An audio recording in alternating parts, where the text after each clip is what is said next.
Kabuki Warriors against Rhea Ripley and Io Sky opens the show. 16.5-minute match, and this is where Io Sky hits a sling blade, as Graves says, the sling blade taught to her by Hiroshi Tanahashi, who just retired.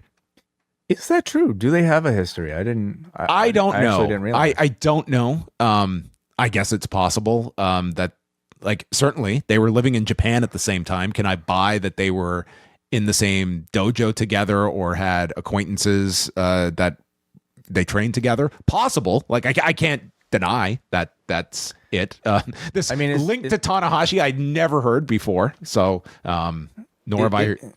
Well, look at all this history, sharing magazine covers together and all this stuff. I mean, yeah. Okay, we have proof that they met maybe backstage at a show. So let's see what the Io Sky tweeted about Tanahashi. Okay, January 4th, 2026. You have given wonderful influence to a tremendous number of pro wrestlers.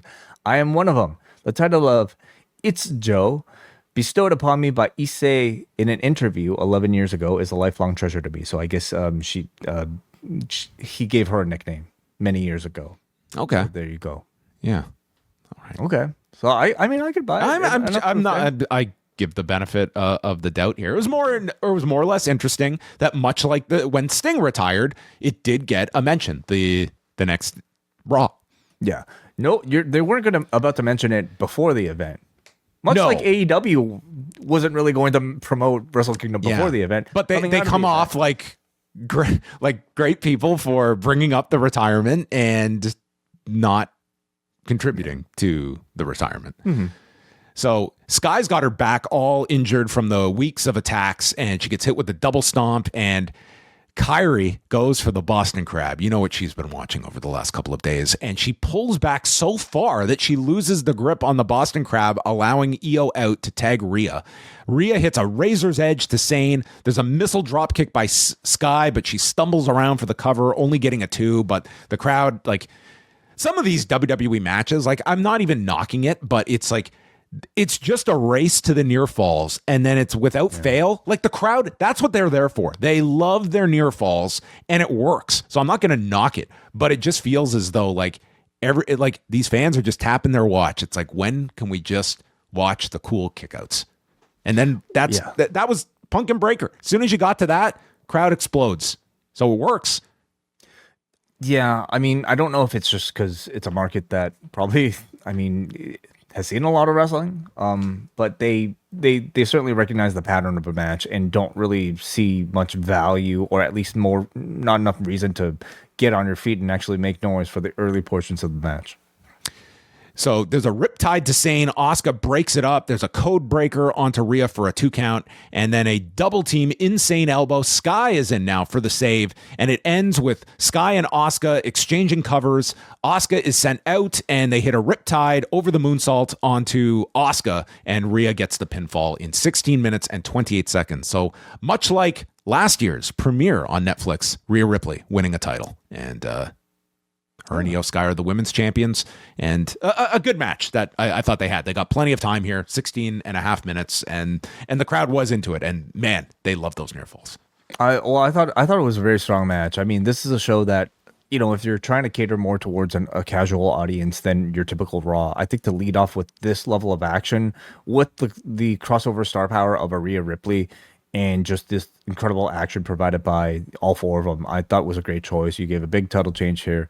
You have great chemistry from really like Io with either of the Kabuki Warriors as always. So I thought an excellent match. And we learned from SmackDown that Charlotte and Alexa might be next. Yes. I would imagine all of these teams are going to be involved here, and you could get multiple matches out of them, and you've got the belts on like a solid team that you can. I think these two are pretty much co-brands at this point. Yeah, I think not that it matters, but this could mean more Rhea and Io over on SmackDown. Yes, and I'm sure Damian Priest will be very happy about that. Yes, that's Rhea's his lifeline. Maxine Dupree and Becky Lynch for the Intercontinental title. Becky is wearing Star Trek Starfleet gear, which I'm surprised that didn't get into the way of the Stranger Things arrangement. It's like we're not promoting other bullshit in outer space. So they come back from break. They're both down. She's in the new Star Trek, by the way. Yes. They're both down. There was a light Y2J chant here, and I actually thought there would be more of these chants throughout the show. This was kind of it. Maxine calls on her to keep coming. Again, she yells. The straps come down. She hooks Becky's arms, and she ties them up like she's going for a backslide, and then she just jumps and comes down on her ass. It was some version of you remember like the Widow's Peak, like Victoria's move? Yeah, but Becky didn't go up for this. I thought it was a bad camera angle to capture it, but it also didn't necessarily look that great. But I thought it was like she intended for this move to be like that.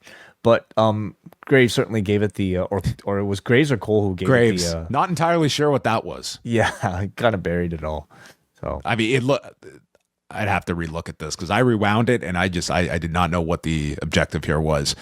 Maxine goes to the ankle lock and she is certainly like watching all her like Kurt Angle transitions, and she has a ways to go on some of like these, just going from move to move. Like it's just it's still a process for her.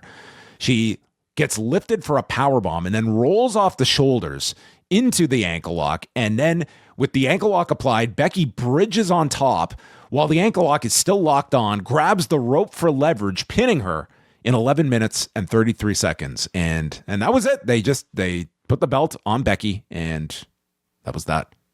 Yeah, I mean, this seems like an end to this program. We've had, 4 matches between these two? I think this was the 4th. Yeah. I thought the finish was good with Becky cheating to win. I mean, this was not even, you're still protecting Maxine in a way here, but I also don't think that they'll be going back to this anytime soon. I think these two have shown like good chemistry in the past, and I thought this match had it too. Maxine has certainly advanced from being, what you would consider maybe the worst wrestler on the roster to being competent to now I would even say like slightly above competent. I think she's worked really, really hard at improving her in-ring abilities, and I thought it showed. But I also think like the key ingredient to her success is having an engaged crowd that is there for this underdog character of hers, and tonight was not one of those. Like, this was not a crowd that I thought cared about Maxine, nor took her seriously as a competitor. So, I think her gimmick worked best when she was an underdog, and like felt, had that fish out of water appeal. And she really has not had that since her rebranding as this like actually competitive version of herself.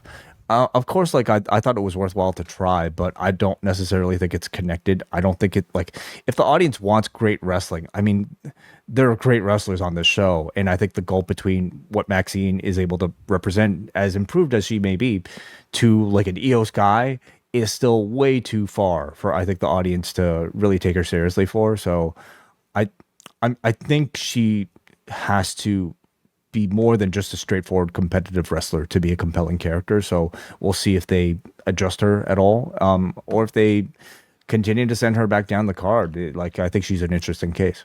If I were Io Sky, I would be sending Maxine for some privates with a recently retired senpai, and maybe Maxine can get a nickname and learn a sling blade or two and some other maneuvers. Send her away for 6 months. A trip to Japan? Yes. Yeah. All expenses paid by Io Sky. Well, I mean, I'm sure Stardom or Marigold would love to have her.